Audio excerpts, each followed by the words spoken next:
podcast is part of the Sports Social Podcast Network. Hello there and welcome to the 1865 match report. We are talking to you before Forest's home match against Arsenal, and I'm joined here by the most of the 1865 crew. So say hello, Adam. Hello.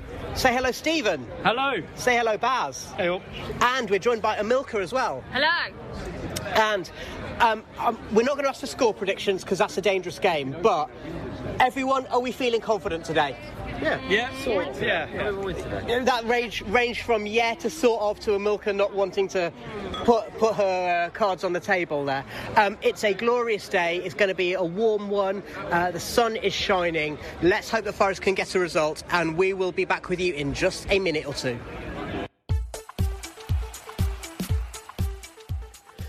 Well, after that lovely get-together a little bit earlier, we then went to the game and it was tense. But by now you will know that Nottingham Forest have secured their Premier League status and also in the process deprived Arsenal of their chance of winning the championship.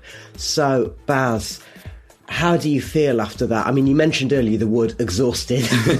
Yeah, it was quite draining, but also amazing. The atmosphere was incredible, and even when we were sitting really, really deep, there wasn't any point where I felt like I was biting my fingernails. It was just, I don't know. I've never seen anything. It wasn't like Wembley where actually it was like really nerve wracking, but it wasn't.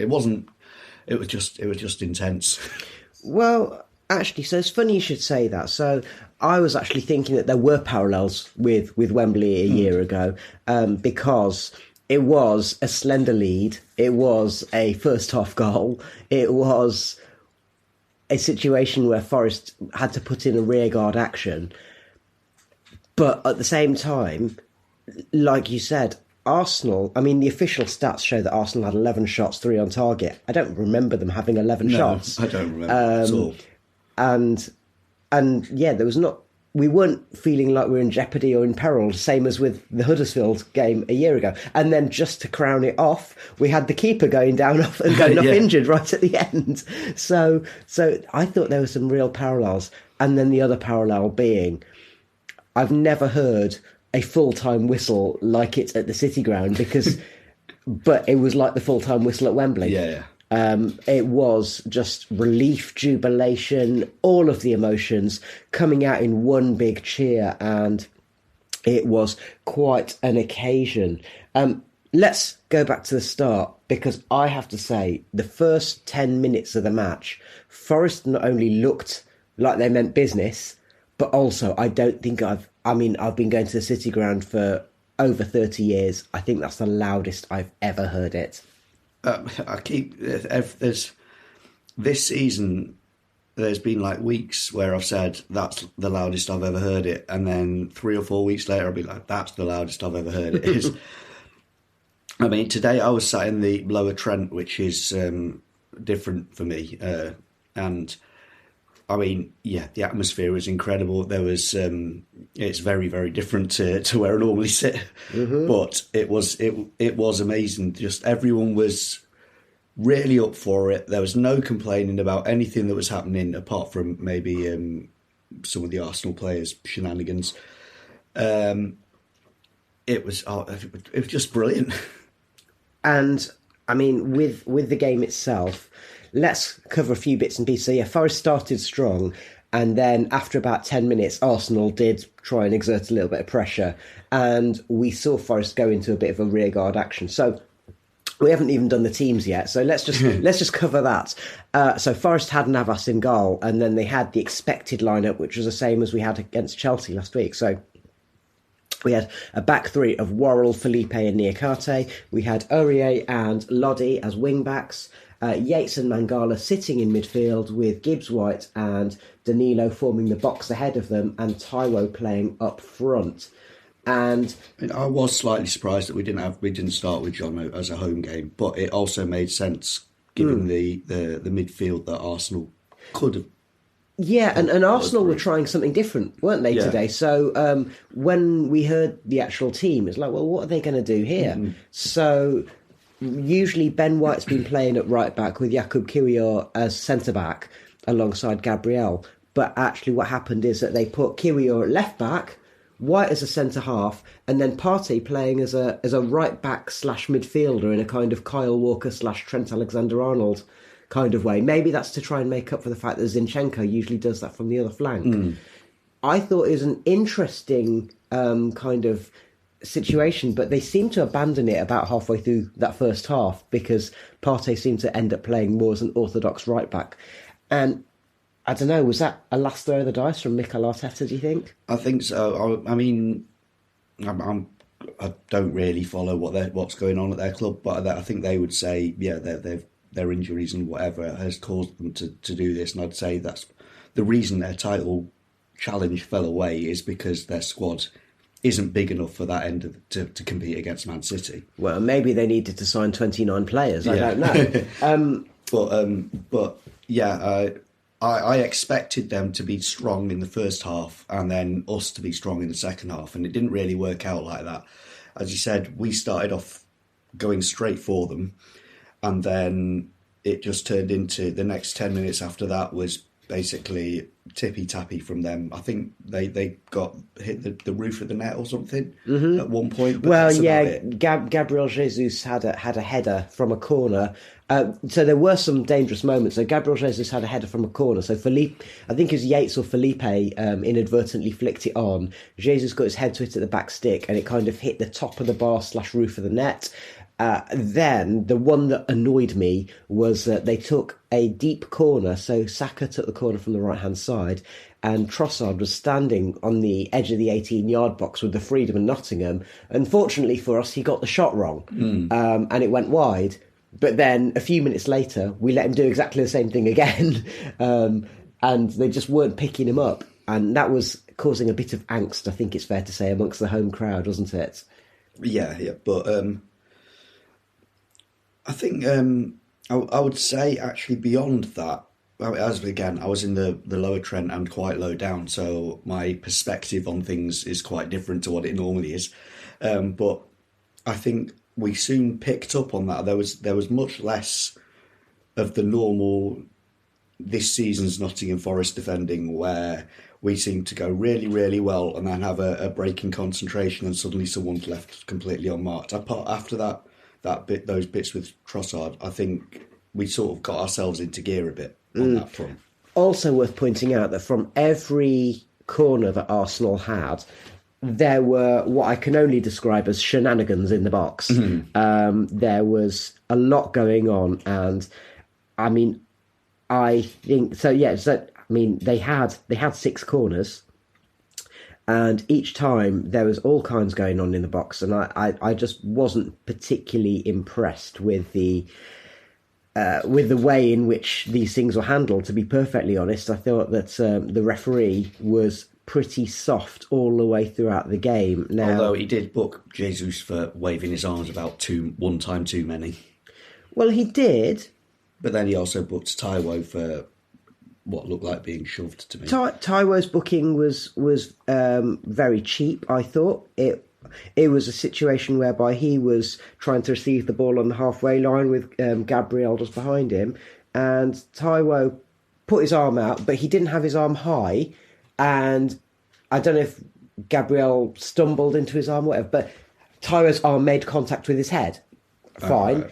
Was it a booking? No, not really, but I get the impression that was the ref doing his I'm going to try and impose my authority type thing. And it was just ridiculous because he didn't impose his authority on anything at any point. So I was quite annoyed with that, to be perfectly honest.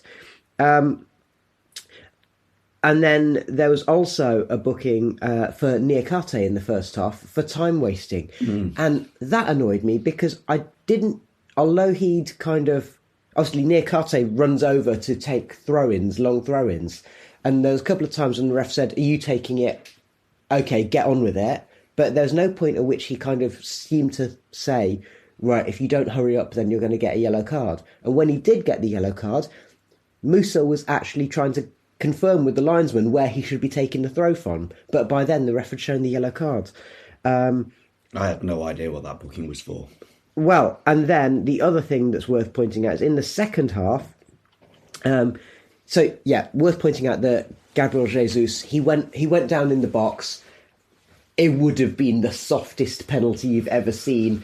Jesus was absolutely livid, and he got a yellow card for dissent for the fact that he wouldn't stop grumbling about it. And then in the second half, this was ridiculous. So there's a bit where Morgan was trying to break. Gabriel Magalhaes, a defender, pulled him down and was rightly yellow carded because he wasn't going for is a sort of cynical foul, I suppose. And then Morgan made sure that he kind of told Gabriel what he thought, and it caused a bit of a melee. So the ref booked Gabriel for the foul, and then as an afterthought, he booked Morgan for the melee. And again, it's just like, what are you actually doing? I don't actually understand what you're doing here.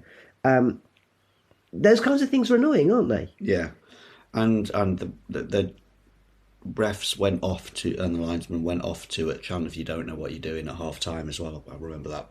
Well, yeah, and it is that thing whereby you kind of find yourself feeling that, well, what's the point? Because we're not going to get anything from this ref. He's going every 50-50 is going to. So there were loads of times when Arsenal players would fall over and buy free kicks. And when Forest players went over, and of course the thing that Yatesy likes to do, which is he'll wait for the shove in the back and then he'll fall over, the ref wouldn't give anything. Yeah. And there was 4 minutes of injury time in the first half, and I had no idea where that came from. No idea. Right just before the half-time whistle, Navas did go down, and he seemed to be holding his groin. And we saw in the second half that Navas wouldn't take any goal kicks.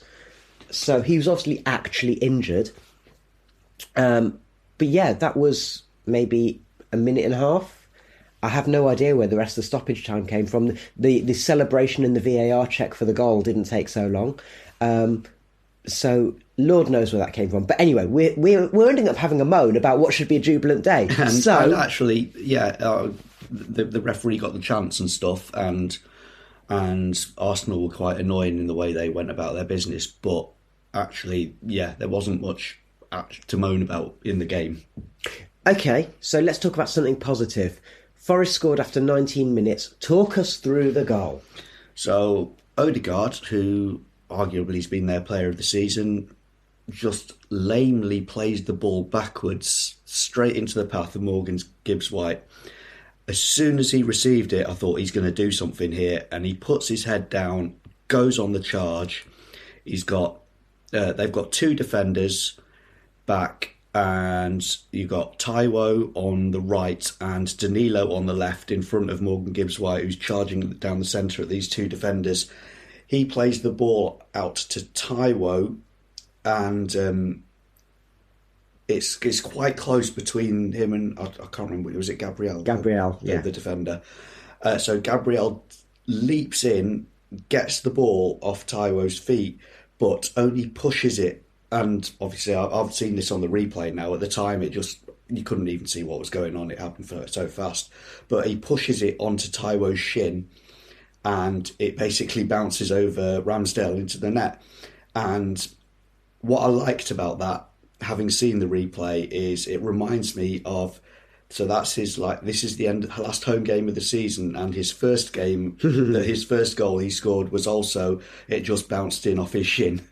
But as the Maradona the Midlands has said on a number of occasions, that's a sign that Taiwo is getting into the right positions. Yeah. He's got a proper striker's instinct there. So we've talked on many occasions about how we signed him as a rough diamond, but he's really adding a lot of finesse. He got the sponsors man of the match today, even though he didn't play the full 90. He came off after 75 minutes.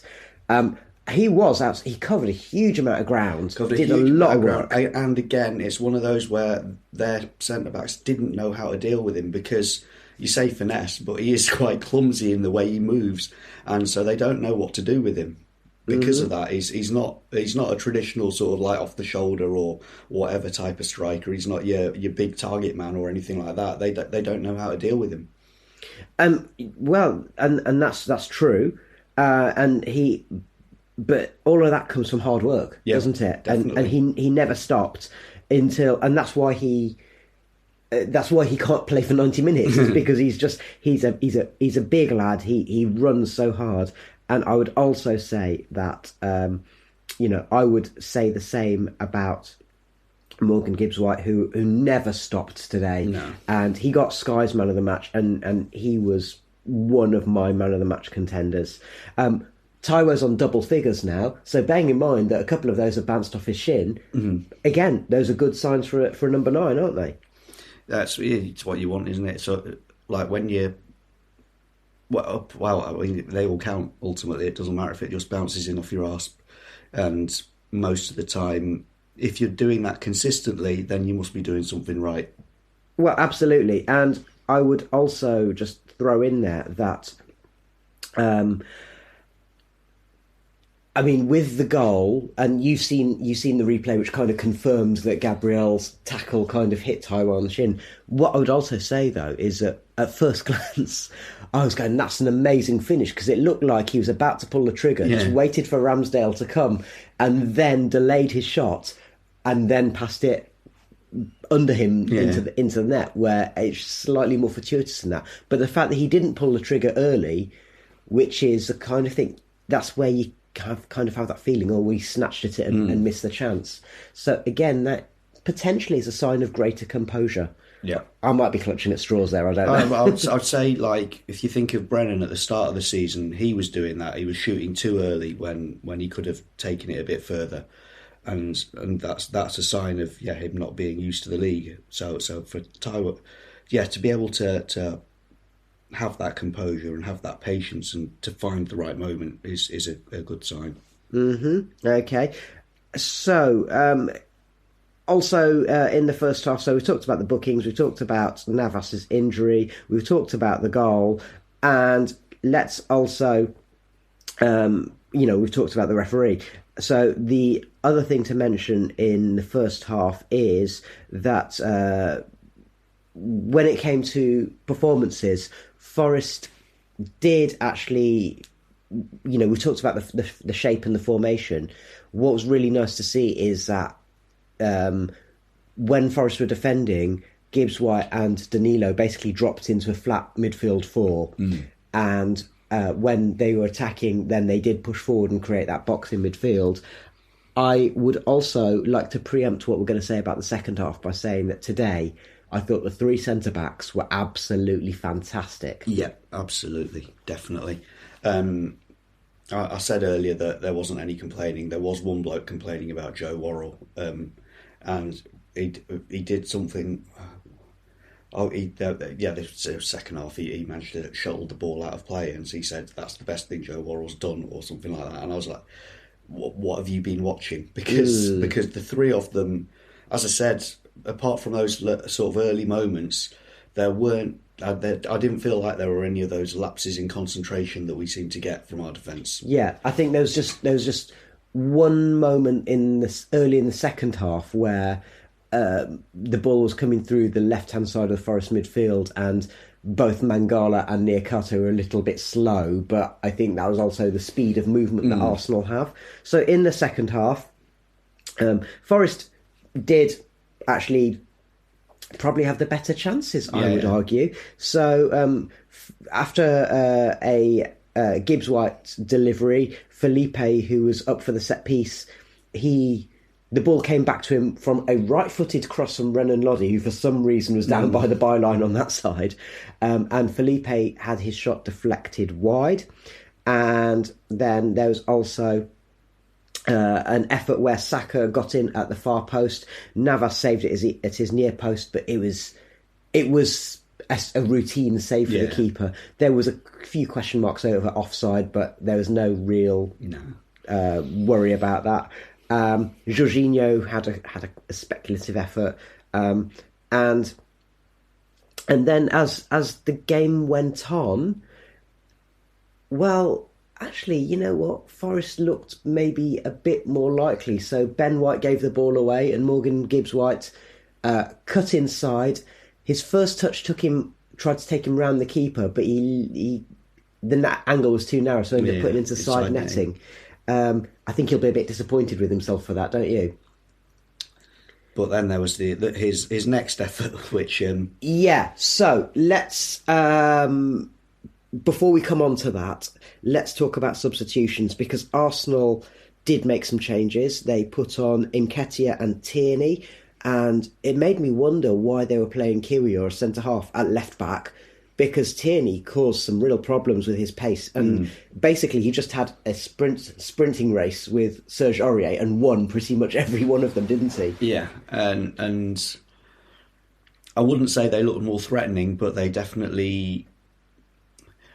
They were quite slow-paced until he came on. Mm-hmm. It was just like tippy-tappy, keep the ball and not really go anywhere, whereas they actually moved the ball better because he was giving them options. Yeah, and of course, pace is such an asset and so difficult to defend against. Forest, when they made their substitutions, so the first change saw Taiwo go off, and he was... Sorry, beg your pardon. The first change saw Danilo go off. Danilo had been struggling with... He went down injured, and then, despite a couple of attempts to treat him and him saying he wanted to stay on, he then also... He had to come off, and he was obviously struggling. I didn't really see what happened to him, but it looked like an impact injury, didn't it? Yeah, I didn't really see it. And so Kouyaté came on in a straight swap, so Kouyaté covered the left of midfield. And then Taiwo and Felipe went off. Taiwo was obviously a bit tired, as you'd expect. Felipe looked like he maybe picked up a knock somewhere along the line. He had gone down in the first half, and he seemed to be holding his back, didn't he? So Bolly came on and Johnson came on, and those were straight swaps. For the record, the final substitution was on 90 plus 9 minutes when Navas succumbed to his injury and was replaced by Wayne Hennessy. So there were those changes, and Arsenal also made another change with Fabio Vieira coming on, who, as far as I could tell, contributed absolutely nothing to the Arsenal team. Let's talk about that Gibbs-White moment, because I'm just going to start off by saying he got the ball in the right-hand channel. Arsenal were chasing the game, so they had to chase back, and you take over. Well, actually, you've made the comparison before about number 10s playing for Forest from Staffordshire, because it was a bit like that. Is he just had the ball and he ran at the defenders and he went this way and that way, beat them. The only difference was he just couldn't put the finish in. Yeah, so I think he must have beaten 4 defenders just running zigzagging across the some of them box. More than once. Yeah, it's what you'd call a slaloming run, wasn't it? And every stage he's going to run into trouble, and yet he retained the ball. Yeah, and then right at the end, I don't know if it's because I think it's because he was knackered. Yeah, the shot just lacked the power and precision, because it ended up being a relatively routine save for Ramsdale.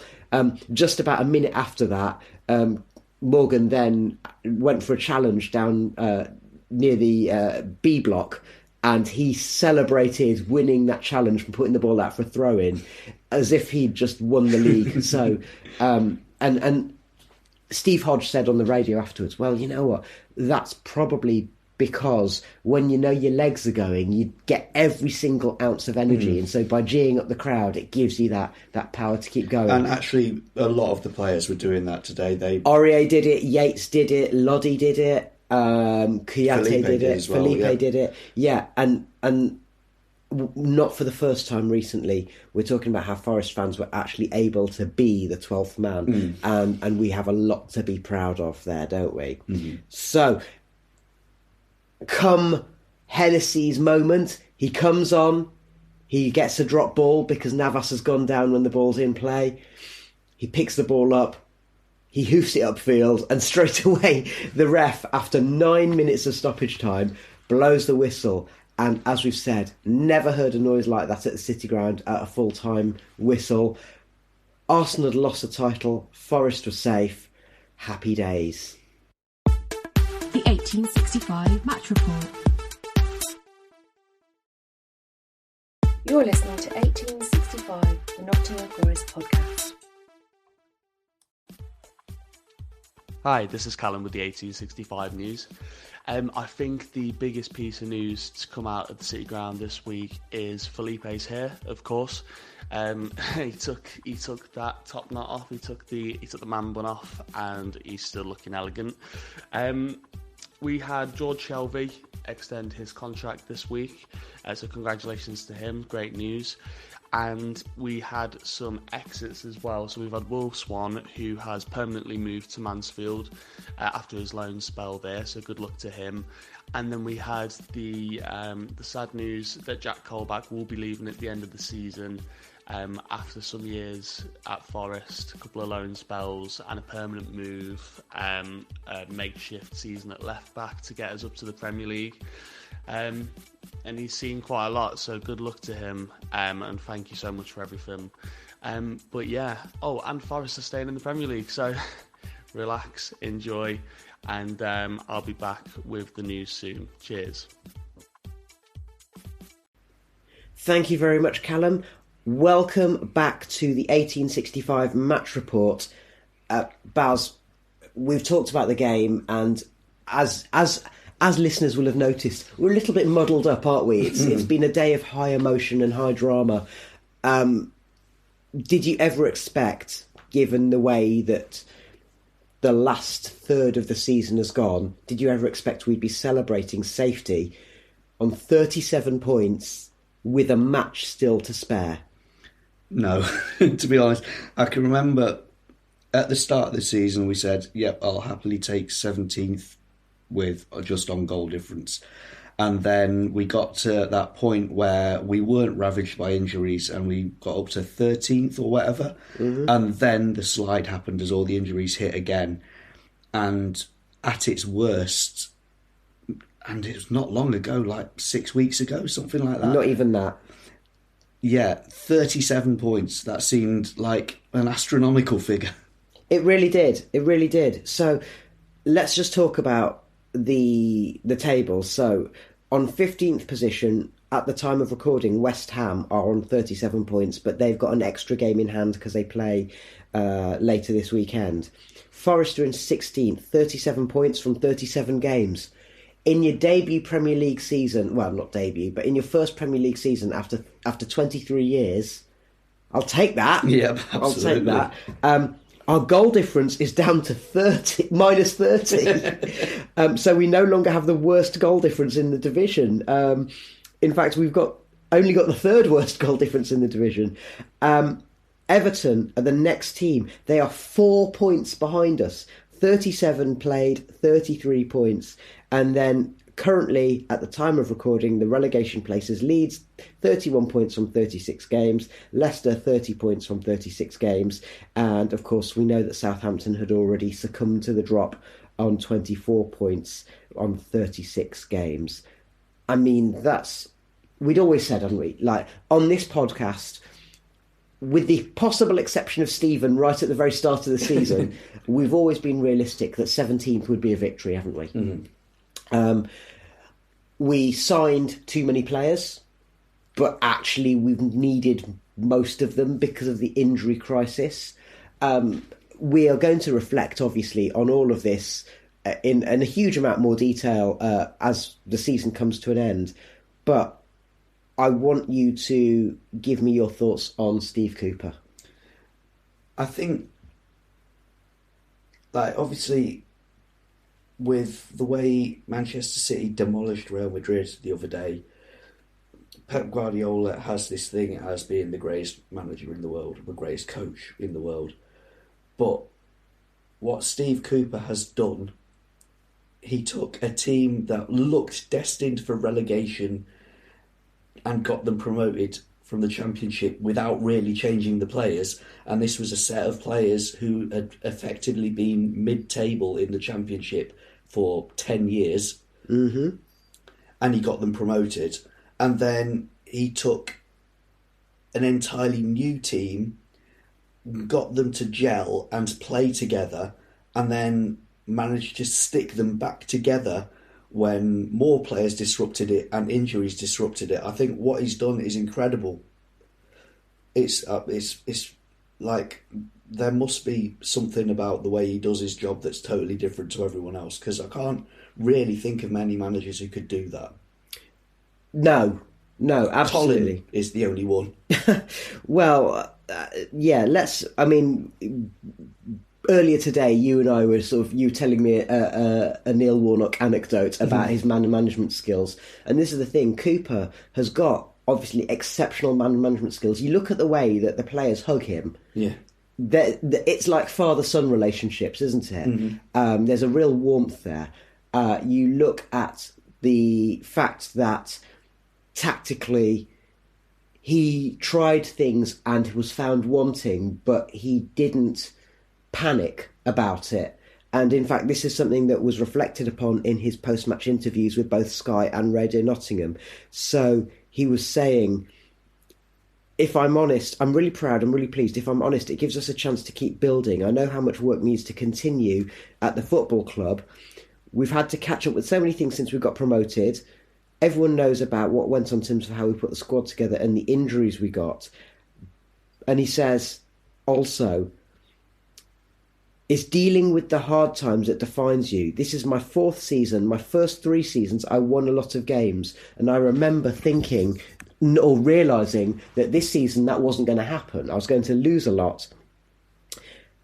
But I said to myself, try to be your best after a loss. It's been good for me. I needed it. We go back to a theme from earlier in the season and from last season. He's either the greatest con man in the history of the world, or he is actually one of the best young British managers around. He's also the only one that's won the World Cup, but I used to say this a lot when Forest were swapping and changing managers, and then the new manager would come in and would do well for a bit, and you'd have to temper people's expectations a bit, going, actually, you can't tell about a manager until they've been through the hard times. Now, Steve Cooper has been through some really hard times this season. The number of times I've read in press reports when they're talking about other clubs and then saying, and Nottingham Forest approached their manager. Mm-hmm. And it's not even names that we'd heard of at the time. Mm-hmm. But there's obviously been this continual trawling by the club to find a replacement. Which is normal in modern football. But to get through that and still have that togetherness with the squad, and I vaguely saw a little interview with Joe Worrell, just reading when I was in the car on the way back, and he was saying about the togetherness where everyone from the data analyst people to the kitchen staff are all together. Mm-hmm. And you actually saw that at the end of the match, where it wasn't just the playing staff who were on the team, the staff. There were staff from the entire club who were on there, and they were part of that family. And we saw that at Wembley last season. There were loads of people there who were going, who the hell are they? Yeah. And we will never know. But I can't remember a time when the clubs felt like that. And it might be coincidence, but it's happened at the time when Steve Cooper's been in charge of things. Well, the other part that I've got here is a quote from him. You have to suffer to get to where you want to be. That's what the players have done. In an age where it's easy to give up on people, the fans have never done that once, and they've got their reward for that. So that is, I have no idea how spontaneous or how well thought through that was, but that is the perfect riposte to this current culture of you lose a few matches, the manager must be at fault, get rid of the manager, get a new man in, because that cycle just goes round and round. And you look at the teams below us in the table who are fighting. Now there's 3 teams fighting for one place to stay in this division. Forest stuck with their manager, and we've got the reward. Yeah, and yeah. Also, just as a slight aside, I've been watching Ted Lasso, And in that, the third season of that, which isn't very good, but the team have been promoted from the Championship, are in their first season back in the Premiership, and they're struggling. And all the way through, the fans are having a go at the players and having a go at the club, and it's made me really angry. It's like, that's not what's happening at ours. And obviously it's a show aimed at an audience that knows nothing about football, and they're going to think that's how it is. But it is how it is. Not always. Except at Forest this season. Yes, we know that there's people who'll ring up phone-ins and people who'll comment on social media as if their opinion is worth any more than others.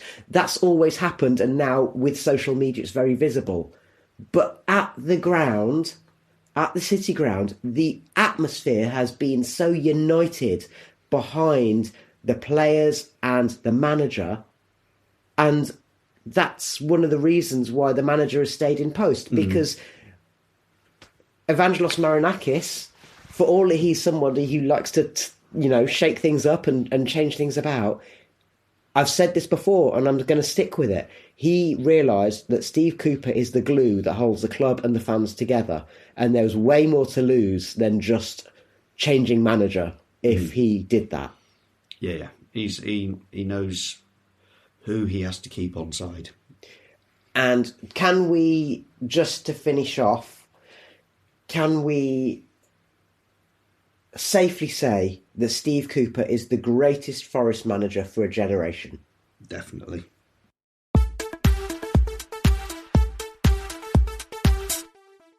It's now the morning after the night before, and we've had a night to sleep on it.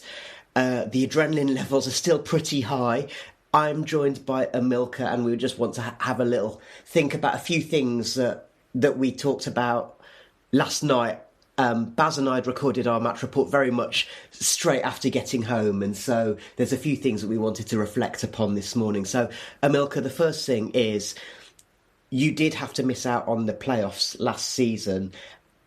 Did being there yesterday partly make up for that? The reaction at the final whistle was immense, for starters. It's the loudest I've ever heard it in my entire attendance at the City Ground. It was amazing, but it was the same all the way through. The way we celebrate, the way we push the players on was amazing. Everyone felt like we were in unison all of the time. And yes, again, my watch was telling me we were too loud, but I really didn't care. It also told me to be mindful as well, but there was absolutely no chance that was going to happen. Yeah, just chill out, Emilka. And at the final whistle, you talked about the reaction of the fans and that sheer noise. And of course, as so often, we've had tweets from journalists and commentators. So Henry Winters said it before. Danny Taylor's obviously a Forest fan, but Guy Mowbray, who was commentating for Match of the Day, he made the point that it's the loudest ground he's been to this season. And of course, his job is to go to grounds and to kind of reflect upon the atmosphere. One thing that's notable, at the final whistle, you had Joe Worrell, who had tears in his eyes, and a season of real ups and downs for him. He's made the club captain of his boyhood club. He then had a real up and down season, was out of the team for a lot. I mean, I thought, as we discussed with Baz earlier, I thought he was absolutely immense along with Niakate and Felipe yesterday. So you'd expect him to be emotional. But right in front of us, in front of Lower Brian Clough, Renan Loddy was there. He's not even a Forest player, and he was crying as well. That says it all, doesn't it? Yeah, it just shows how much it means to them as a team, how they've been brought together by Steve Cooper, about how much their fans mean to them, the way they're cheered on all the time, as all coming together. And it just, you can feel it. You can just feel that difference in us about wanting to really stay up, be together, continue. Like, there's always been a doubt with the City Ground in previous seasons that whether we'd win or not, but we just carried on cheering them on, and we really did push them over the line. I think this time, and we can feel the appreciation as well from the players, from Steve Cooper, and it is really nice to hear that you know it's the loudest it's ever been, but when other people say that it's definitely the loudest, it means a lot as well. Yeah, and it generates that feeling. You look at the Instagram profiles of some of the pictures, Instagram profiles of some of the players, and including players like Loddy and Henderson, players who aren't even Forest players, and you know that they feel they've been part of something special this season. It was really good to be able to reflect on that afterwards. Every single player put on how much it meant to them, and you know, it always happens at the end of season as well, but it was so nice to see everyone's family and then being able to celebrate with their families too. Yeah, special mention for Taiwo's kids, who were basically adorable. So cute, yeah. Yeah, and moving on from there, one thing that we hadn't seen at the time that Baz and I were recording our match report yesterday, but you and I just caught snippet of on social media, Evangelos Marinakis did an interview with Sky, didn't he? And in that, they asked him about sticking with Cooper as the head coach. Now, of course, someone like Marinakis as the owner of the club, as a big businessman, as someone who likes to be in control, is going to say, yeah, of course I meant to do that. But the way he said it, actually, there's a lot of heart and soul in there, wasn't there? And there's a lot of recognition about the role that the fans played in keeping Cooper in his position as head coach. Of course it would have been easy for him to change coaches, as we've done many times over different seasons, and, you know, jokes have been made about how many times we change managers, but it really did feel like, yes, he could have changed it, but would it have made a difference? He really probably weighed up what it meant to us as fans, keeping Cooper there, staying behind him, and probably thinking as well that it might not have made any difference to change. We might not be in this position now, and he really did take a chance. I did like seeing him kiss all his relics to try and get us over the line.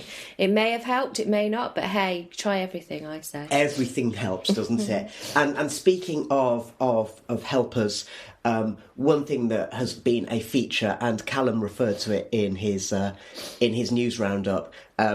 So Felipe, the darling of the City Ground, he cut his hair, and I'm not usually a fan of a man bun, but I think I speak for every red-blooded male who follows Forest, and that's without thinking about all the red-blooded females, that Felipe is frankly the hottest thing in the East Midlands.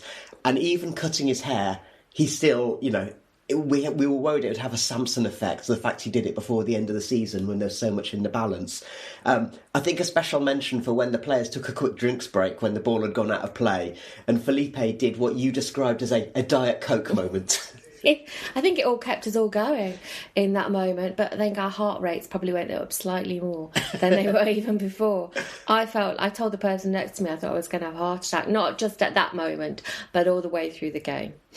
And I think it's also worth pointing out, one thing that we noticed from watching the highlights back is that, apart from the fact he's devilishly handsome, Felipe also played the entire game yesterday with a big smile on his face. And I think that says it all, doesn't it? He so enjoys being there, and he really revels in the appreciation that we have for him. And also it was nice to see the pictures of the Brazilians all together, and that they came to get the fans' flags, or the ball boys were coming across to get the fans' flags to take to them so they could take that picture together. That was really lovely. Okay, so we will leave it there. So I'm going to say thank you very much to Baz, thank you to Callum, thank you to Emilka, thank you all for listening. We will be back with our match report. We've reported on every single Forest match this season, so we'll be back after the Palace match, and we will be back with more reflections at the end of the season. In the meantime, thanks for joining us, and we will be back with you very soon.